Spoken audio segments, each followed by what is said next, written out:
Mais qu'est-ce qui cloche avec l'Arménie, ici en Suisse, en Europe et même aux États-Unis?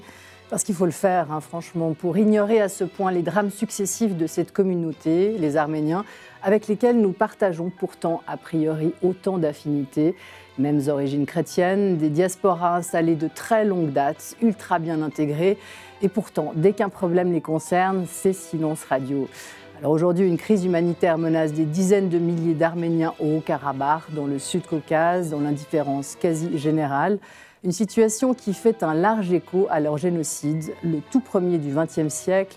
1,5 million d'Arméniens massacrés par les Turcs ottomans, mais un siècle pour être reconnus, et encore pas par tous les pays occidentaux. Alors les Arméniens sont-ils les grands oubliés de notre histoire? Point d'interrogation. Et pourquoi? Eh bien on en parle ce soir dans Le Point. Bienvenue à toutes et tous sur L'Aimant Bleu.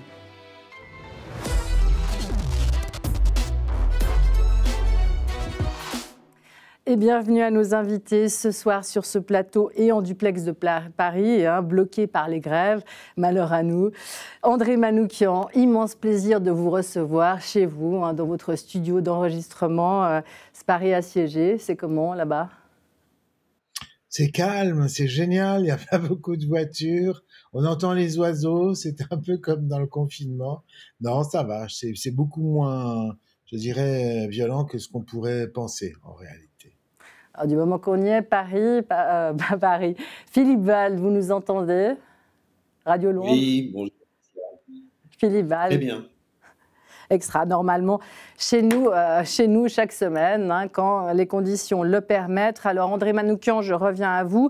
André Manoukian, vous êtes la star des plateaux télé, un maître Yoda de la musique cathodique, mais avant tout grand musicien, compositeur et pianiste de jazz. Vous venez de sortir un album splendide, Anouch, du prénom de votre grand-mère, un récit musical, retour sur vos origines arméniennes. On va y revenir bien sûr tout au long de cette émission, mais tout de suite, on écoute un extrait, L'ange à la fenêtre d'Orient. C'est l'histoire d'une princesse qui hésite, de peur de souffrir, à rejoindre l'amour de sa vie.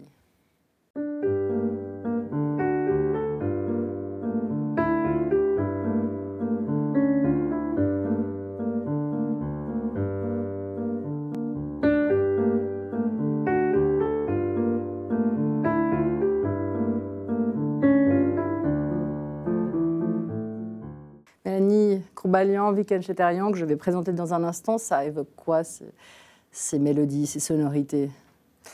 Ça fait tout de suite voyager, évidemment, dans le désert, notamment.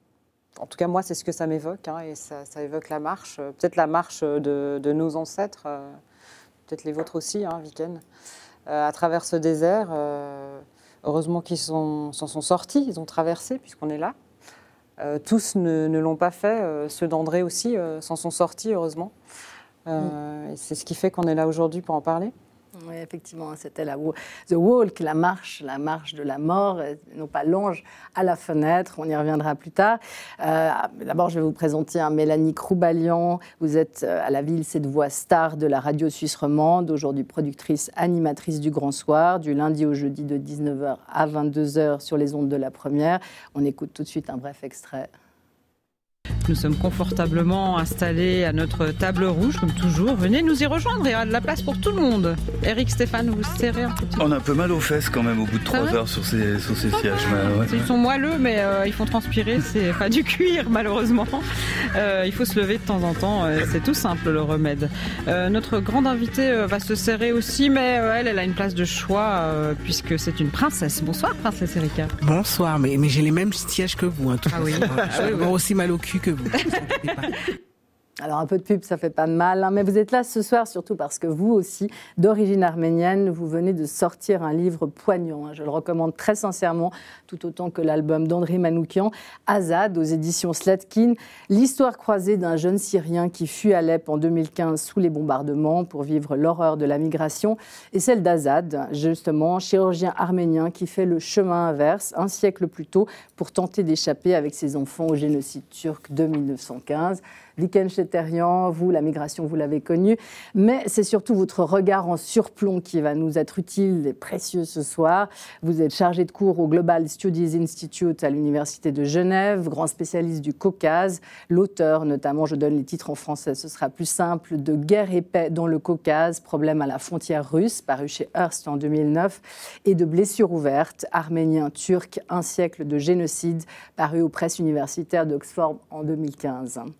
Et enfin, Sébastien Desfailles, pas arménien, le seul avec Philippe autour de cette table, mais un politique engagé pour l'Arménie. C'est rare, notamment en Suisse, député au Grand Conseil genevois du parti Le Centre, préoccupé par la situation actuelle au Haut-Karabakh, parce que l'actualité arménienne, c'est ça aujourd'hui, c'est cette crise humanitaire dans cette région du Caucase, le Haut-Karabakh, en marge d'un conflit entre l'Arménie et l'Azerbaïdjan, une situation à laquelle personne ne comprend rien. Viken Chetarian, est-ce que vous pouvez nous éclairer en quelques mots, s'il vous plaît ?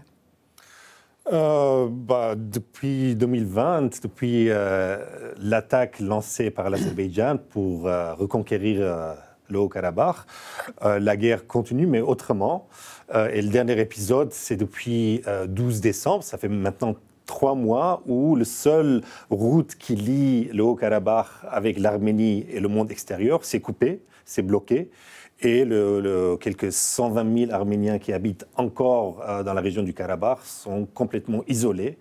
Ils n'arrivent pas à importer quoi que ce soit de l'extérieur, pas de nourriture, pas de médicaments, pas de gaz, pas de pétrole.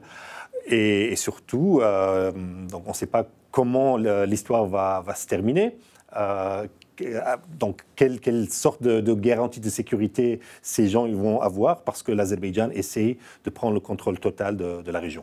Alors, c'est une situation qui est dénoncée notamment par Amnesty International, par les ONG, André Manoukian, justement, mais ce qui frappe ici, c'est le silence assourdissant autour de cette situation. Qu'est-ce que vous en pensez ? Est-ce qu'en France, c'est tout aussi assourdissant qu'en Suisse ?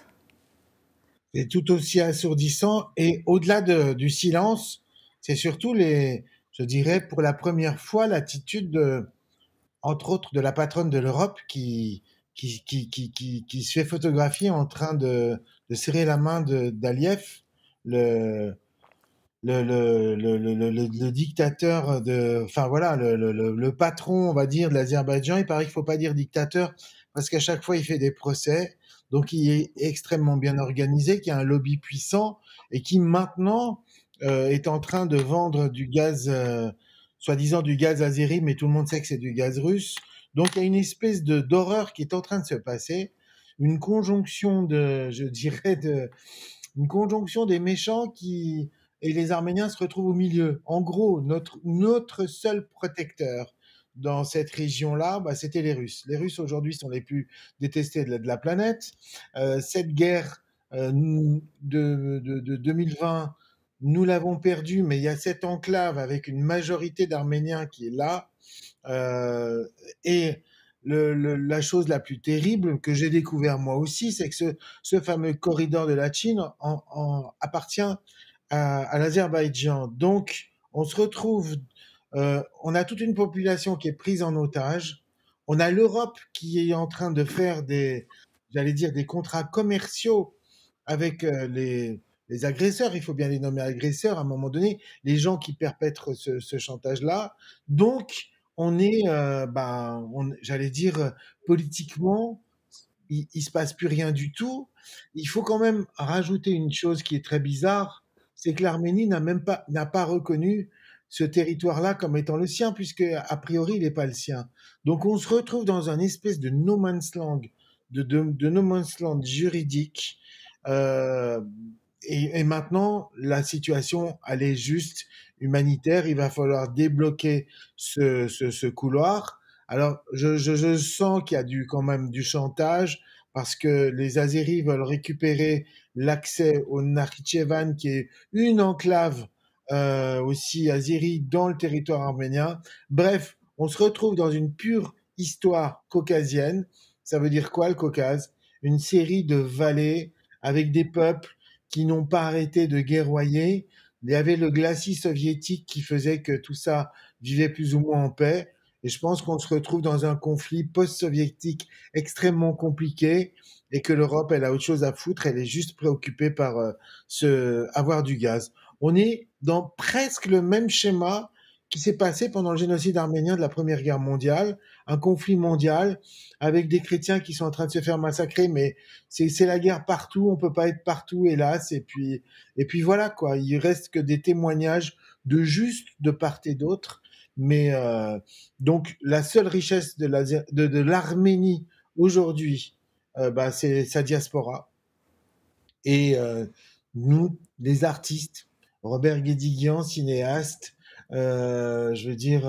Mathieu Madénian, humoriste, on essaye de faire tout ce qu'on peut pour au moins en parler et pour qu'il y ait des choses qui se passent. La dernière fois que je suis passé à la télé française, le lendemain, Anne-Elisabeth Lemoine me dit Emmanuel Macron a entendu ton appel et il envoie ça n'avait aucun rapport sûrement avec mon passage, mais en tout cas, on n'a qu'une seule chose à faire nous ici, c'est en parler.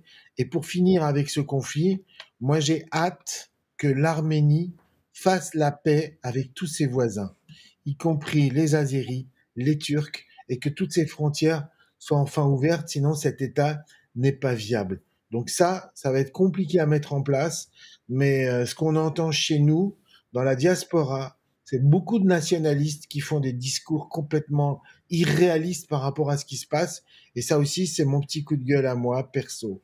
Voilà, je peux juste vous parler de mes sentiments, et je ne suis pas encore géopolitique, mais moi, mon job, c'est la musique, et tout à l'heure, je vais aller jouer avec des musiciens turcs, avec des musiciens grecs, avec des musiciens azéris, mais eux, c'est compliqué pour eux parce qu'ils sont surveillés et qu'ils ont la trouille. Mais voilà. Et j'ai fini. Et vous nous avez condensé toute l'émission en quelques minutes. André Manoukian, mais on va y revenir un chapitre par chapitre. Tout d'abord, quand même, effectivement, ce grand silence. Il y a l'Europe, et il y a la Suisse aussi, Sébastien Desfaye. Vous êtes un des seuls, effectivement, politiciens, je l'ai dit, à être monté au créneau. Vous avez fait voter une résolution par le Grand Conseil genevois à tous les partis, sauf le PLR, l'équivalent de Les Républicains. Une résolution demandant, je cite notamment, la condamnation par Berne de l'Azerbaïdjan pour son agression contre la République d'Arménie, ainsi que les actions cruelles dont se rendent responsables les troupes azerbaïdjanaises, et la reconnaissance du droit à l'autodétermination des Arméniens du Haut-Karabakh. Pour l'instant, c'est traité à Berne. Pour l'instant, c'est pas très favorable, n'est-ce pas ? Absolument, oui. Non, c'est un combat qui est extrêmement difficile, parce que l'Azérie a on va dire des intérêts économiques qui convergent avec les intérêts économiques de la Suisse. On va prendre simplement deux exemples. Le premier, c'est SOCAR, l'acronyme de State Oil Corporation of Azerbaijan, donc il y a une société publique azérie qui vend du pétrole. C'est la grande compagnie de pétrole nationale d'Azerbaïdjan. Donc c'est une entreprise étatique. Et chose rare, c'est une entreprise étatique qui a des ramifications extrêmement importantes en Suisse, au travers de deux sociétés, une qui est établie à Genève, qui s'appelle SOCAR Trading, et une autre à Zurich, SOCAR Energy. Et SOCAR Trading a un chiffre d'affaires de 35 milliards de dollars. Donc c'est un chiffre d'affaires énorme qui correspond à peu près à 70% du chiffre d'affaires de SOCAR Monde. Et puis on a de l'autre côté à Zurich, SOCAR Energy, qui vend au travers de stations-service de l'essence aux consommateurs suisses, avec la collaboration, le terme est choisi à dessein, la collaboration de Migros. Et c'est quand même assez étonnant qu'une entreprise comme Migros, qui dans ses statuts a l'obligation quand même de défendre certains principes et certaines valeurs, on va dire, humanitaires, Migros, je le dis pour les Français, c'est l'équivalent de Leclerc. Enfin, en Suisse, on n'a que deux grosses chaînes de distribution, donc c'est plus que Leclerc. Exactement. Donc Migros, qui a vraiment, pour nos amis français, vraiment une connotation sociale et humaniste, et universaliste aussi. On l'a un peu perdu depuis des années. Se compromet avec une société telle que SOCAR.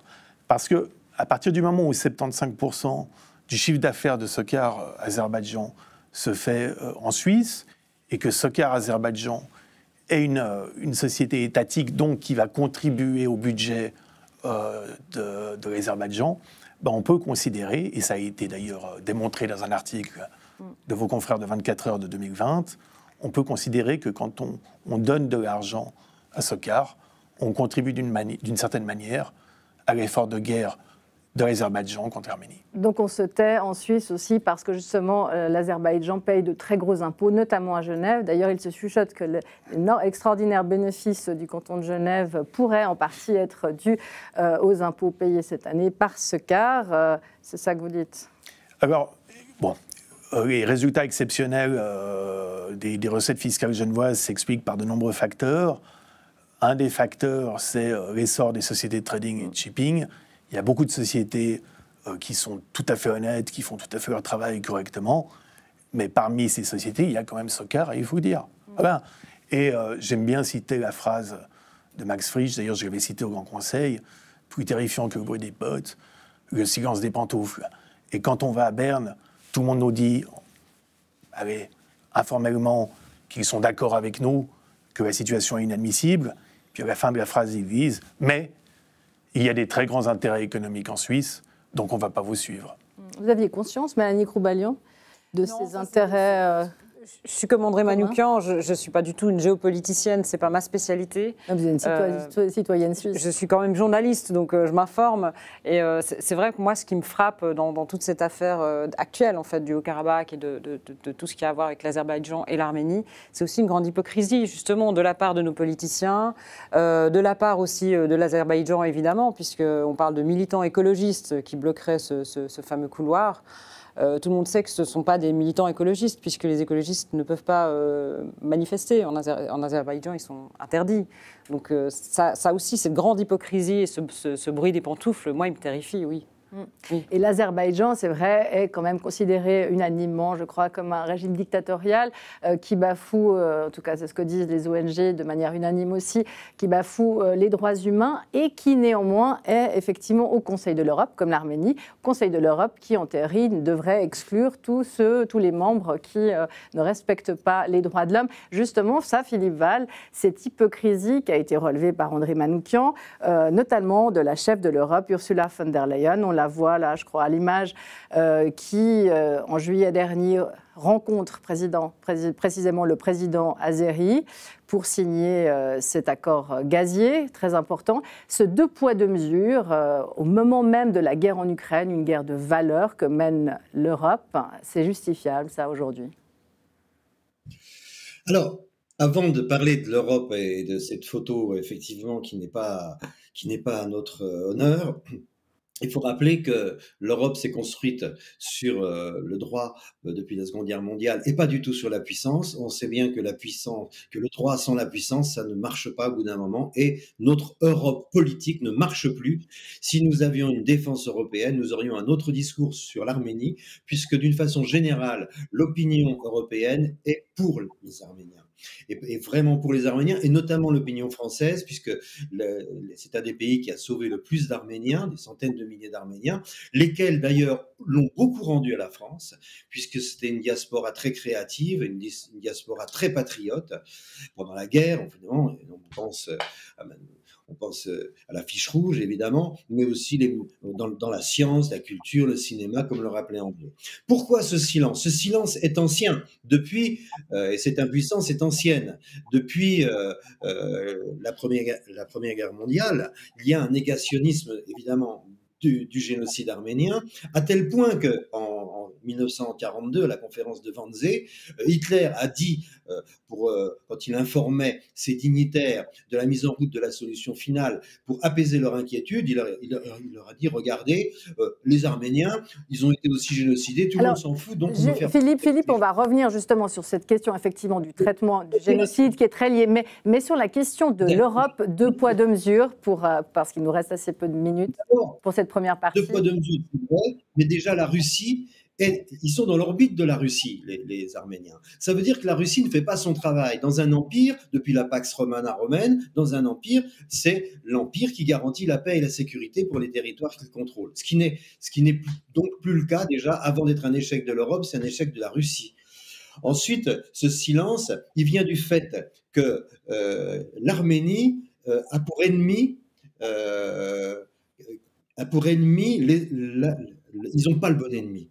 C'est un vrai problème parce qu'on a besoin de l'Azerbaïdjan pour des tas de raisons qui sont plus ou moins avouables. Il y a le gaz, il y a tout ça, mais il y a surtout l'accès territorial à l'Iran qui est leur ennemi. Et c'est un point d'entrée pour certaines opérations très important que l'on doit absolument conserver. C'est la raison pour laquelle on ménage l'Azerbaïdjan, parce que l'Iran fait partie de ses ennemis mondiaux, comme la Russie maintenant, de ces États voyous qu'il faut contrôler, qu'il faut affaiblir, qu'il faut espionner, et ça passe avec la collaboration des Azéris. Donc c'est une grande malchance pour les Arméniens. L'autre malchance des Arméniens, c'est que le silence qui entoure leur malheur vient du fait que c'est une démocratie. Bizarrement, dans ce coin-là, c'est la seule. C'est la seule parce qu'ils sont entourés de dictatures, et ils sont entourés notamment de deux grandes puissances qui nient le génocide arménien, mais c'est une négation active, puisque si on parle de ce génocide en Turquie ou en Azerbaïdjan, on risque des amendes ou la prison. Donc, voilà tout un tas de causes qui font que l'Arménie est un drame silencieux. Ce bruit de pantoufle, évidemment, il fait très mal, et c'est un bruit de pantoufle politique, et je le rappelle, qui ne correspond pas à l'opinion des pays occidentaux, car l'opinion est très sensible à l'Arménie. Mais les gouvernements, eux, Viken Chetérian, oui, justement, parce que vous l'avez dit, hein, il y a aussi la Turquie qui est un allié de l'Azerbaïdjan. On revient à cette problématique du génocide. La Turquie qui ne reconnaît toujours pas le génocide arménien. Est-ce que ça a un sens de les associer ? Il nous reste peu de minutes avant de conclure. Avant ça, j'aimerais bien clarifier que l'alliance entre l'Arménie et la Russie, qu'on a tous cru que cette alliance est là et solide, qui va protéger l'Arménie. Pendant la guerre de 2020, on a vu que la Russie a préféré de prendre une position neutre, malgré le fait que la Turquie a participé dans la guerre. La Turquie a envoyé des avions, la Turquie a envoyé des drones et des militaires. Ils ont participé directement dans la guerre contre l'Arménie. Et aujourd'hui, on sait que suite à la révolution de Vouloir de 2018, l'Arménie expérimente avec l'idée de la démocratie. Et Vladimir Poutine n'aime pas trop des révolutions populaires ni la démocratie.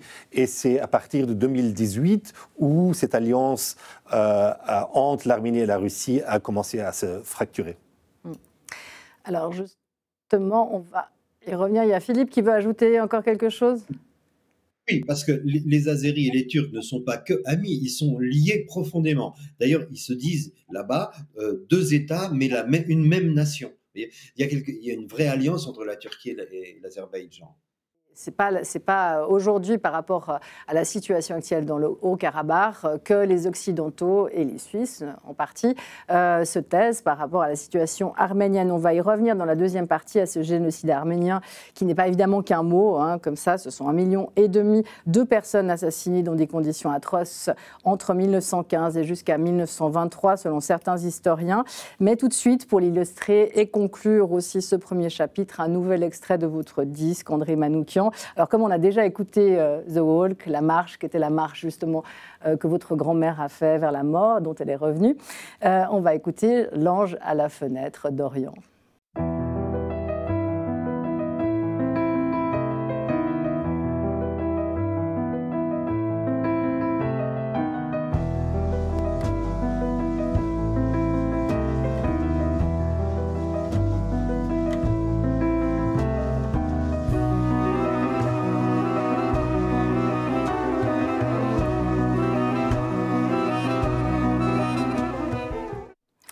Voilà, on conclut cette première partie. On se retrouve tout de suite après une petite page de publicité.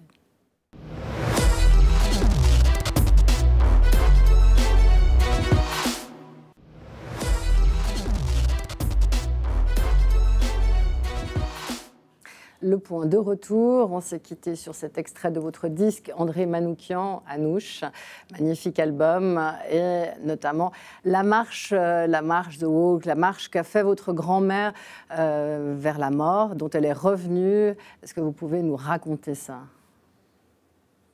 Bah, c'est une histoire que j'ai appris il y a pas longtemps aussi. C'est peut-être pour ça que ça me touche particulièrement. Il y a souvent les mêmes histoires dans les familles qui ont vécu des génocides. C'est le silence même de la famille.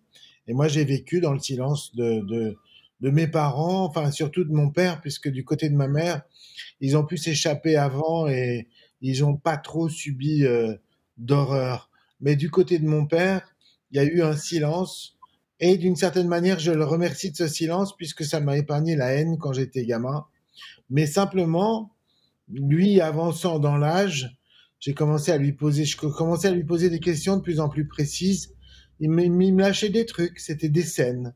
La scène où ma grand-mère apostrophe le commandant turc du convoi parce qu'elle voit qu'il est pieux et elle lui dit au nom de ta foi, comment peux-tu laisser se passer ces horreurs? Donc d'une certaine manière, ma grand-mère a inventé la PNL aussi et elle avait une grande gueule, c'est ce qui l'a sauvée. Après cette marche, 1000 kilomètres à pied, je me suis dit, c'est pour ça qu'on aime la randonnée dans la famille, que je me suis installé moi-même dans la vallée de Chamonix. Donc, vous essayez à un moment donné de faire des liens comme ça. Elle m'a élevé quand j'étais petit, elle est morte, j'avais 6 ans. Je me souviens de quelqu'un d'un peu sombre, d'un peu triste, avec un regard comme ça. Mais elle avait perdu 2 enfants hein, pendant le génocide. Elle a perdu 2 un enfants petit garçon et une petite fille, exactement. Mais tout ça, je m'en suis pas rendu compte. Mon père me racontait juste quand ils ont dû partir, donc déportés. Il y a le petit garçon, il voulait emmener son mouton parce qu'il avait un mouton, puis elle lui disait tu peux pas. Et c'est drôle. Il me raconte aussi cette scène où il a suffi qu'un soldat allemand, qu'un lieutenant allemand fasse un geste pour que le massacre s'arrête. Donc là aussi, on parlait de l'Allemagne tout à l'heure, mais non seulement Hitler a eu cette phrase que nous a rappelé Philippe Val, qui se souvient du génocide des Arméniens, mais les généraux allemands encadraient l'armée turque. Ils les armaient, ils les organisaient. Il y a des généraux allemands qui dirigeaient des bataillons d'armée ottomane qui se sont retrouvés Waffen-SS, qui se sont retrouvés dans l'établissement allemand après. Donc, non seulement qui se souvient du génocide des Arméniens, mais est-ce qu'on les aurait pas un peu aidés aussi à faire ça? Mais l'Allemagne, contrairement à la Turquie, a reconnu très très tardivement, en 2015-2016, hein, elle a reconnu sa responsabilité officiellement justement dans le génocide. Voir sa complicité, voilà, disait le ministre à l'époque. C'est ça, il a fallu attendre quand même plus d'un siècle, et tant mieux, c'est formidable. Mais donc... Non, ça questionne, on va y venir. De ma grand-mère, je n'ai eu que des histoires comme ça. Encore une fois, c'est officiellement qui fait ça parce que sans doute il est écœuré par ce qu'il voit et tout le monde s'arrête. Les massacreurs s'arrêtent. Mais qui étaient les massacreurs? C'était des villageois. Donc tout d'un coup, moi, petit à petit, à force de lui tirer les vers du nez, un jour il m'a tendu pudiquement une feuille de papier en me disant « Tiens, si tu veux savoir ». C'est-à-dire que c'est même pas avec ses mots à lui que j'ai appris le calvaire de ma grand-mère, c'est avec les mots de sa sœur qu'elle a couché sur une feuille de papier. Donc, ma tante. C'est comme si les histoires de femmes se transmettaient entre femmes et les histoires d'hommes se transmettaient entre hommes. Parce que mon père me parlait beaucoup de son père qui était, lui, qui avait combattu dans l'armée ottomane sous les ordres d'Enver Pacha, le génocideur, qui est prisonnier par les Russes, déporté en Sibérie, qui s'évade en Chine, qui est repris, qui arrive dans son camp, 1917, la révolution russe, il s'évade, il retourne chez lui, prisonnier par les Turcs, il se bat contre les Russes. Donc pour moi, mon grand-père, c'était Corto Maltese, mais ma grand-mère, elle a tenu toute la famille, elle avait 7 sœurs, et elle a marché. On a tous, tous les Européens d'origine arménienne, tous les Français, tous les Arméniens de la diaspora, on a tous les mêmes histoires, et on est tous les survivants des mêmes circonstances, de gens qui, soit par leur ruse, par, je sais pas, des subterfuges, sont arrivés à se faufiler. Les Turcs les nomment encore, et les Azéris aussi, ils les appellent les restes de l'épée, les survivants. Et de temps en temps, quand il y a des conflits, vous pouvez voir sur les réseaux sociaux ce truc qui apparaît, on va finir le boulot. Donc, on est dans ce traumatisme-là. Moi, perso, j'ai échappé à ça, encore une fois, par le silence, Mais quand j'ai retrouvé l'histoire de ma grand-mère, je me suis dit, bon, je vais lui dédier. Et cette femme qui avait le regard un peu triste, maintenant je comprends pourquoi.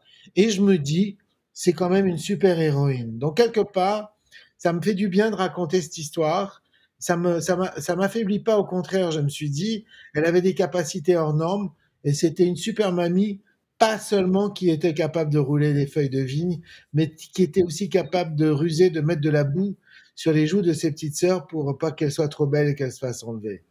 Alors, très en détail, justement, vous en faites une description, notamment de ce qui s'est passé pendant ce génocide, Mélanie Kroubalian-Douazad, ce chirurgien qui lui aussi en réchappe dans votre livre et qui témoigne, justement, on peut lire un extrait. Ça rendra peut-être l'incarnation un peu plus gentille. Ils étaient à quelques dizaines de mètres, des hommes avec de grands manteaux, semblables aux miens. On aurait dit des militaires, fusil dans une main, fouet dans l'autre. Je n'ai pas eu le temps de me demander à quoi servait d'avoir un fouet sans cheval. Des créatures décharnées aux habits déchirés ont émergé de la fumée comme des spectres, des hommes surtout, jeunes, épuisés, enchaînés les uns aux autres. Puis, 3 ou 4 femmes, dont l'une semblait être encore une enfant, et boitait. Le fouet a claqué, la petite est tombée à genoux. Une détonation. L'officier le plus grand, au manteau orné de galons rouges, venait de l'abattre à bout portant. Sans se retourner, il est allé presser les derniers éléments de sa caravane moribonde en hurlant d'autres insultes. J'ai reconnu celle que m'avait enseignée en cachette la nounou turque de mon enfance. J'ai attendu longtemps que le triste cortège disparaisse à l'horizon. Il partait dans la direction d'où j'arrivais, vers la Syrie. On m'avait parlé des déportations arméniennes. J'avais lu quelques rumeurs dans les journaux. Je venais d'en avoir la preuve irréfutable, témoin oculaire et tétanisé. Dès qu'ils ont disparu, je n'ai pas pu m'empêcher, réflexe de médecin. J'ai galopé comme un dératé, chitane sur mes talons, jusqu'à la source de la fumée âcre. Chitane, c'est son cheval. En arrivant, j'ai vomi le biscuit que j'avais avalé le matin même, et revomi encore et encore, jusqu'à ce que la bile me brûle la gorge. Un charnier. Des dizaines de corps, visiblement fusillés en ligne, puis brûlés sur place. Des hommes, des vieillards, des femmes tenant encore dans leurs bras des bébés qui ressemblaient à des embryons de sauterelles. Plus un seul à sauver. Tous arméniens. Les restes de leurs vêtements et leurs baluchons abandonnés ne laissaient pas la place au doute. J'ai distingué le visage d'une gamine, l'âge d'Angèle, qui n'avait pas encore totalement brûlé, la peau recouverte de taches rouges, le crâne plein de croûte et de poux, qui, ironie du sort, sautait encore joyeusement, aussi vivant que la petite était morte. Alors, tout ça, effectivement, c'est avéré par des historiens. Ça a été su très vite. Sébastien Desfailles, vous me citiez le discours que Giuseppe Motta, le conseiller fédéral, a prononcé à la Société des Nations Unies en 1922 pour réclamer la création d'un foyer arménien. Il n'en faut rien. Donc, on le savait. Et néanmoins, il a fallu attendre plus d'un siècle. Joe Biden aux États-Unis fut le premier président à reconnaître le génocide arménien. En Europe, le Royaume-Uni, Israël ne reconnaissent toujours pas le génocide arménien. En Suisse, on l'a reconnu, le Conseil national l'a reconnu en 2003 contre l'avis du Conseil fédéral. Mais c'est ahurissant, non? Comment on explique ça? C'est ahurissant. Et on peut aussi citer quand même cet arrêt de la Cour européenne des droits de l'homme qui a acquitté une personne qui avait été condamnée en Suisse pour négationnisme. Alors, comment expliquer cela? C'est simplement, à mon sens, des intérêts économiques, les intérêts azéris, les intérêts turcs, qui font que les politiciens suisses n'ont pas le courage de leurs convictions aux grandes dames de la communauté arménienne. Parce qu'aujourd'hui, ce qu'on voit quand même... Il ne s'agit pas de conviction, il s'agit de faits. C'est comme si on demandait, si on disait on ne va pas reconnaître la Shoah parce qu'on risque de extraordinaire d'une Arménienne que je connais et qui m'a dit ce matin: nous ne sommes pas des oubliés, nous sommes des refoulés. Parce que finalement, la Suisse et l'Europe en général refoulent l'Arménie comme s'il ne voulait pas voir en face sa propre culpabilité. Et on assiste aujourd'hui, dans la communauté arménienne, à quand même un engagement assez exceptionnel pour défendre l'Arménie, pour défendre la mémoire de ceux qui ont été victimes du génocide. Et c'est aussi ces personnes qui sont extrêmement choquées par l'attitude de la Suisse. On ne sent pas du tout une résignation, on sent au contraire une colère qui monte et qui demande au Conseil fédéral d'assumer ses responsabilités et puis d'arrêter de frayer avec des pays qui ne sont rien d'autre que des dictatures et qui sont encore aujourd'hui des menaces. On a à quelques centaines de mètres d'ici, je terminerai par là, un monument, c'est le réverbère des mémoires, un monument sublime qui commémore le génocide arménien.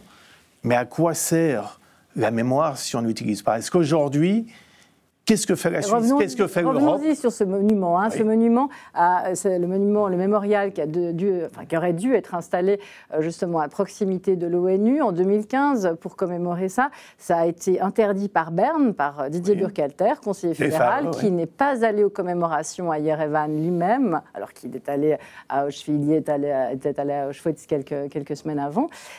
Comment ça paraît tout à fait incroyable.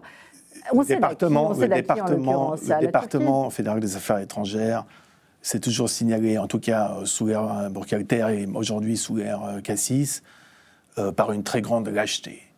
Mais lâcheté vis-à-vis de qui? De la Turquie?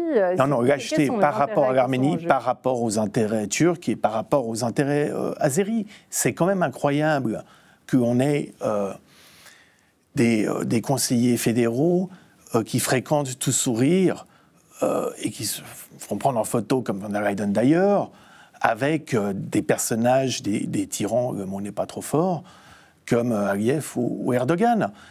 Et on peut dire, il y a des gens qui vont dire, oui, mais c'est la réelle politique, c'est les intérêts économiques.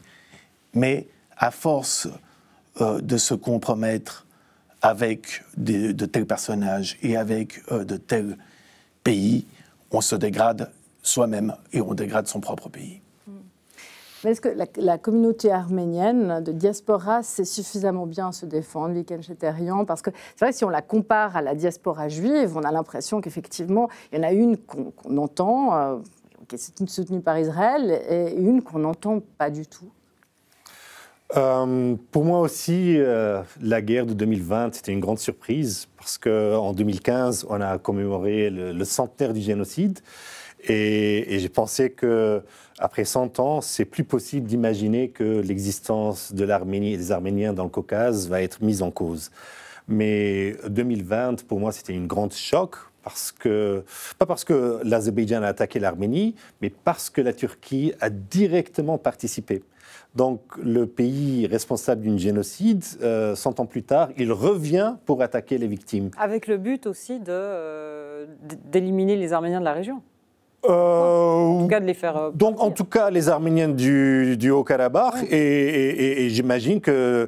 Alors, Nicole Pachinian, effectivement, le Premier ministre arménien, dénonce effectivement une tentative de nettoyage ethnique des Arméniens. Oui, mais l'existence même de l'Arménie dans le Caucase du Sud est mise en question. Si la Turquie ne reconnaît pas la génocide, si la Turquie ne change pas sa politique pour normaliser ses relations avec l'Arménie, je pense sur une longue terme, donc l'Arménie est indépendante depuis 3 décennies, et si on imagine d'ici 3 décennies, je pense l'existence de l'Arménie est menacée.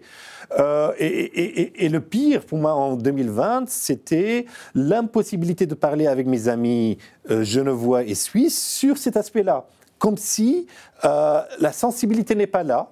Et pour mes amis, l'histoire de la guerre du Karabakh, c'était 2 tribus caucasiens qui étaient en train de se chamailler. Et puis, et la dimension du génocide et la participation de la Turquie n'était pas un élément qui choquait l'opinion publique.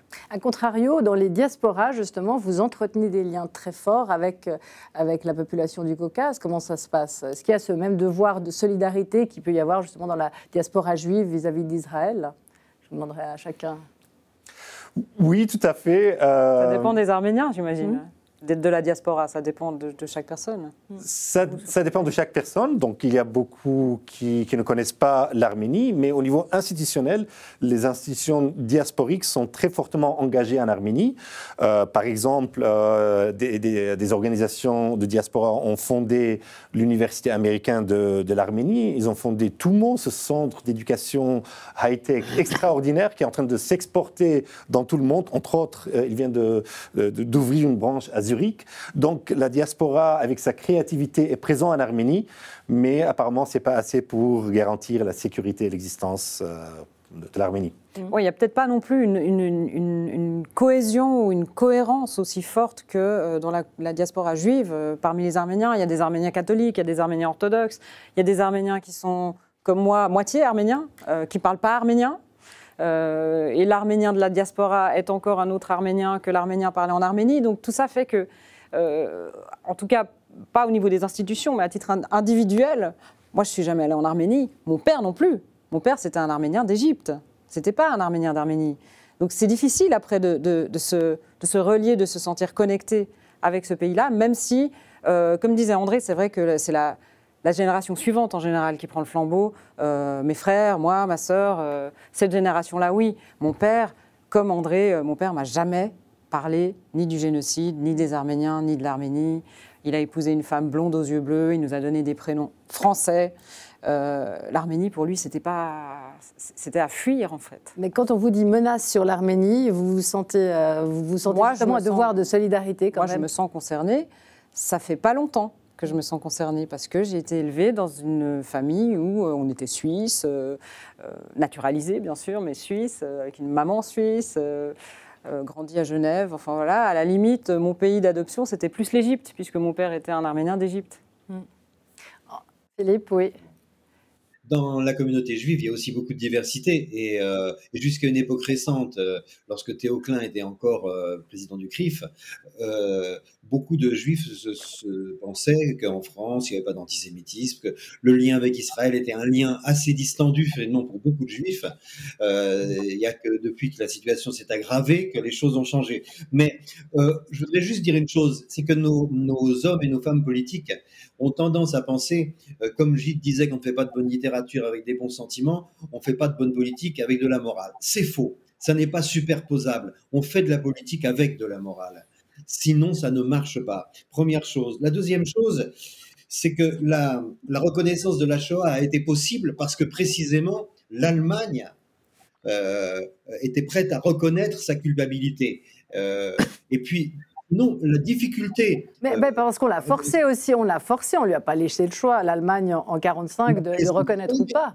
Oui, mais on aurait les moyens, oui, bien sûr, on l'a forcé. La Turquie, on peut se moquer de savoir ce qu'elle pense ou pas, oui, et puis décider qu'on reconnaît et que... sauf que le traité de Lausanne en 1923 a dit que les communautés arméniennes, kurdes, les chrétiens n'étaient pas des citoyens reconnus comme les autres. On va y revenir au traité de Lausanne, effectivement. L'Allemagne était défaite et elle n'avait pas les moyens, elle n'avait pas la puissance et peut-être pas non plus l'envie, fort heureusement, de ne pas reconnaître et d'être négationniste de son crime. Elle était prête à accepter pour des tas de raisons qui sont aussi des raisons de rapport de force. Dans les opinions, ça n'a pas été si simple, y compris, par exemple, dans l'opinion française, la reconnaissance de la Shoah en tant que phénomène historique majeur, drame historique majeur. Il a fallu les années 60-70, Simone Veil, tout le travail des historiens pour que ça prenne sa place, la place que ça mérite dans l'histoire. Si on n'a pas pu le faire avec les Arméniens, c'est que les Turcs n'ont jamais accepté, contrairement à l'Allemagne.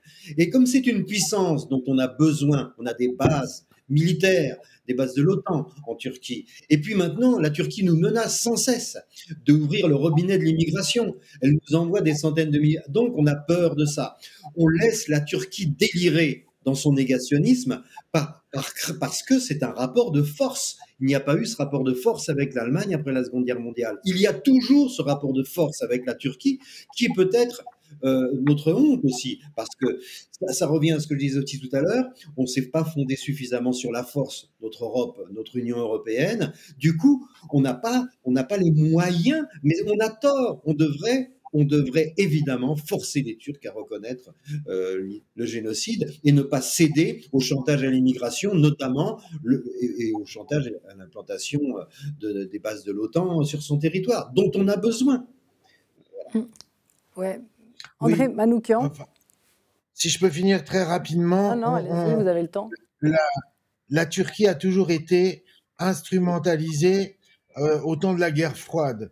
Il faut rappeler que l'ennemi, c'était depuis la révolution de 1917, c'est les Russes, et que finalement, alors il y a le traité de Sèvres en 1918, il y a le traité de Lausanne en 1923, mais la personne dont sont exclus les Arméniens. Le traité de Lausanne qu'on commémore cette année, effectivement, ni les Kurdes ni les Arméniens. Il n'y a pas eu de foyer arménien et puis il n'y a pas eu de foyer kurde non plus. Et ils ne sont carrément pas invités à la table des négociations en 1923. Et tout ça, ça se fait avec, vous savez, les Arméniens sur leur drapeau, ils ont le mont Ararat. C'est l'emblème national. Mais le mont Ararat, il est en Turquie. Et pourquoi il est en Turquie? Parce que c'est Winston Churchill qui refusait dans ses frontières de le donner aux Arméniens. Le donnant aux Arméniens, il le donnait aux Russes. Et le grand ennemi de Churchill, c'était les Russes. Depuis bien avant la Révolution, c'est la compétition sur la route des Indes. Donc on est un tout petit pays, sans ressources naturelles, sans accès à la mer, qui représente rien du tout, et sur lequel tout le monde se sert joyeusement. Maintenant, l'espoir, il vient de la diaspora. Moi, je m'appelle André, ma sœur Marianne. Mes enfants s'appellent... Ma fille qui est née en 80, je l'ai appelée Julie, puis les enfants d'après, je leur ai donné des prénoms arméniens, Anton, Haris. Et de plus en plus, tous les Français d'origine arménienne, dans les années 80, c'est arrivé ça. C'est-à-dire que soudain, on s'est mis à revendiquer nos origines comme quelque chose d'exotique et de chic. Ça devenait... Alors que dans ma génération à moi, j'étais ado dans les années 70, jamais on ne se serait défini d'après nos origines. Quand je vais à France Inter et que Charline Vanhoenacker me dit « Ah, l'arménien de service et tout », quand j'étais jeune, ça m'aurait choqué. Maintenant, c'est revenu, on se revendique à nouveau d'après ses origines. Alors, il y a du bon, il y a du moins bon à ça. Je veux dire, d'une certaine manière, c'est là que tout le monde s'est retranché un peu sur sa tribu. Moi, mes copains les plus... les copains les plus militants pour la cause palestinienne, ils étaient juifs, mais jamais on se serait encore une fois défini d'après nos origines. C'était comme ça, on était tous ensemble avec des joyeuses causes humanitaires. Bref, la génération qui arrive maintenant, même si on est un quart, même si on est un huitième d'Arméniens, on va sortir cette origine particulière pour se construire. C'est ce qui va nous donner quelque chose. Et c'est pour ça que moi, j'ai un certain espoir. Moi, je vois mes gamins qui, je leur ai jamais parlé de rien, mais qui spontanément y vont. Je vois parfois quand je rencontre, voilà, à certaines occasions, des femmes françaises qui ont été épousées par des Arméniens, mais qui sont encore plus virulentes pour cette cause-là. Donc, je pense qu'encore une fois, la seule force de l'Arménie aujourd'hui, c'est sa diaspora. Pourquoi elle est moins organisée que la diaspora juive? Mais pour une simple et bonne raison complètement évidente, c'est que cette diaspora, elle est toute jeune. Elle est arrivée après le génocide. Or, les populations juives sont implantées en Europe depuis le haut Moyen-Âge. Nous, voilà, mes grands-parents, ils ont déboulé en France en 1923. Donc, d'une certaine manière, il y a une organisation qui est en train de se faire. Il y a une instance qui est assez sérieuse et qui œuvre bien et qui s'appelle le Fonds arménien et qui fait beaucoup avec chaque fois qu'on fait un don, ils disent voilà, avec ça on a construit des écoles, on a construit des hôpitaux, on a construit une route, on a aidé des paysans à réensemencer. Je pense qu'on est quand même dans une situation, je l'espère, irréversible quant à la viabilité de ce pays. Mais chaque fois quand on me dit vous retournez dans votre pays, l'Arménie, je dis je m'excuse, mon pays, c'était la Turquie. Et c'est là que moi j'interviens. Et quand tous les Arméniens de la diaspora viennent de grandes villes turques. Mais ma grand-mère, elle vient d'Amasya. Du côté de ma mère, c'était Adabazar. Ce sont des villes turques où il y avait 100 000 Arméniens. Le musée du génocide arménien à Yerevan, il y a un moment où il y avait que, voilà, toutes ces photos sinistres de têtes coupées, de gens en haillons. Et puis récemment, ils ont ressorti d'autres photos. Vous voyez des jeunes gens qui sont en tenue de golf. Vous voyez des jazz bands. Vous voyez des jeunes filles avec un diplôme à la main. Et en fait, c'était les communautés arméniennes avant la Première Guerre mondiale. Et c'était l'élite de ce pays. Les Arméniens étaient l'élite de la Turquie. C'est en ça qu'il y a aussi une destination, un destin commun avec les Juifs certainement, mais il y a ce chiffre qui m'a surpris. Avant la Première Guerre mondiale, 80% des maisons d'édition à Istanbul, c'est-à-dire la presse et les bouquins, étaient tenues par des Arméniens. Il y a un héritage, et moi je suis victime de deux choses. La première, c'est un génocide non reconnu, mais la deuxième chose, pour moi, c'est cette punition que s'infligent les Arméniens, et ça je le retrouve à travers ma musique. Traumatisés par le génocide, on a arraché de nous toute cette identité qu'on partageait avec les Turcs, que j'appellerais ottomane. Je rappellerai que c'est un Arménien qui a sauvé la musique ottomane, qui a été choisi par le sultan en 1815 pour écrire la musique ottomane. Je rappellerai que de nombreux intellectuels, encore une fois, s'étaient alliés pour leur malheur avec les jeunes Turcs pour renverser le sultan. Et je dirais que d'une certaine manière, les Arméniens étaient ce que le sultan, avant le génocide, appelait « mon peuple chéri ». On était voilà pourquoi il y avait un gouverneur d'Égypte qui était arménien. Et moi, c'est toute cette histoire que j'ai envie d'aller retrouver. Moi, je dis qu'on est victime de deux choses, du génocide et ensuite de ce traumatisme du génocide qui nous a arraché tout ce qu'on avait de trop turc. Mon père, juste avant de mourir, 3 semaines avant, il avait 95 ans, j'allais le voir à Lyon, et il me chante un truc, mais je dis, mais en quoi tu chantes? Je reconnais pas la mélodie, je reconnais pas la langue. Et il me dit, je chante en turc. Je dis, mais comment ça se fait? Et il me dit, ça me remonte. Comme si cet homme, d'une certaine manière, un peu avant de s'en aller, avait décidé de faire la paix avec cette partie de l'identité que nous avons en commun avec tous ces gens, et que, à cause j'allais dire, de leur folie nationaliste, nous reproduisons de notre côté. C'est contre ça que je me bats. C'est contre, je dirais, ce nationalisme fanatique d'épuration ethnique. La Turquie est le seul pays où les tests ADN ne marchent pas parce que les gars, ils flippent tous trop d'avoir du sang arménien. Moi, j'ai envie de le faire juste pour aller voir que j'ai du sang turc et pour le dire aussi à mes copains nationalistes arméniens qui parfois me cassent les couilles. Il y a un moment donné, il va falloir qu'on s'arrête. Il y a un moment donné où est-ce que le dolma est turc, grec ou arménien? Est-ce que le café, il est turc ou café grec? Je m'en fous. Moi, je suis musicien. J'ai juste envie qu'on se remélange. Alors ça, c'était ma position à moi. Imaginez comme aujourd'hui, c'est un triple malheur pour moi, puisqu'on en est loin. Quand Erdogan avait dit avant le coup d'État en Turquie, je présente mes condoléances aux Arméniens, c'était la première fois qu'on entendait un dirigeant turc aller vers. Et vous avez quelques nationalistes arméniens à la con qui disent « Ouais, il n'a pas dit le mot génocide ». Vous savez, c'est Aznavour qui m'a mis là-dessus. Il m'a dit « Si c'est le mot qui empêche, changeons de mot, mais il y en a marre à la fin. Il y en a marre. Comment voulez-vous que les Turcs reconnaissent le génocide arménien? Il faudrait qu'ils rendent la moitié de leur territoire. C'est pas possible parce que dans la reconnaissance d'un génocide, il y a réparation et il y a restitution de terre. Comment on fait? Donc aujourd'hui, on est acculé encore une fois de plus, mais il faut qu'on se sorte de là et ensuite, surtout, il faut qu'on pense au futur. Et moi, le futur, je suis pour ce président démocratiquement élu qui a traversé le pays à pied et qui, lui, a envie de faire œuvre de paix. Mais avant de faire œuvre de paix, pour l'instant, il y a œuvre de survie à faire. Et voilà. Excusez-moi, j'étais un tout petit peu long. Pas du tout. Vous avez ouvert l'émission, vous la concluez de manière admirable. Nicole Pachinian, donc, qui est un faux Zelensky. Le seul démocrate de ce démocrate qui a fait effectivement de l'Arménie un début de démocratie, et sur ce mélange, sur ce brassage qu'on retrouve aussi dans votre œuvre, dans votre magnifique livre, Azad, à lire aussi, ce brassage entre toutes ces cultures moyen-orientales, proche-orientales, qu'elles soient juives, qu'elles soient arméniennes, qu'elles soient musulmanes, syriennes, turques et autres.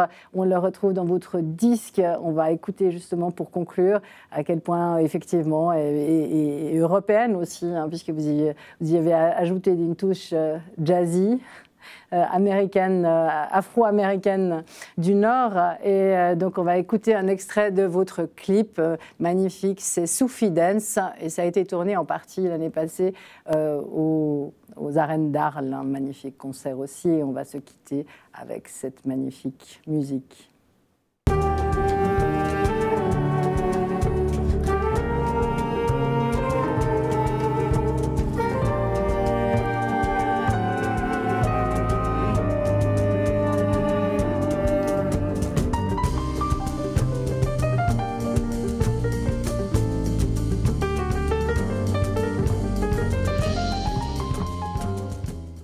C'était court. Le point sur les Arméniens, grands oubliés de l'histoire, sacrifiés comme beaucoup d'autres sur l'échiquier de la réelle politique, c'est fini. Merci infiniment à toutes et tous de nous avoir signés présents pour ce soir et à vous aussi, derrière votre écran, de nous avoir suivis. Mercredi prochain, nous recevrons le sociologue Gérald Bronner pour nous parler de gens fâchés qui se sentent de plus en plus largués et déclassés. Et ChatGPT n'est pas encore passé par là. Ce sera mercredi prochain dans Le Point. En attendant, on vous souhaite une excellente semaine et une excellente soirée à toutes et tous.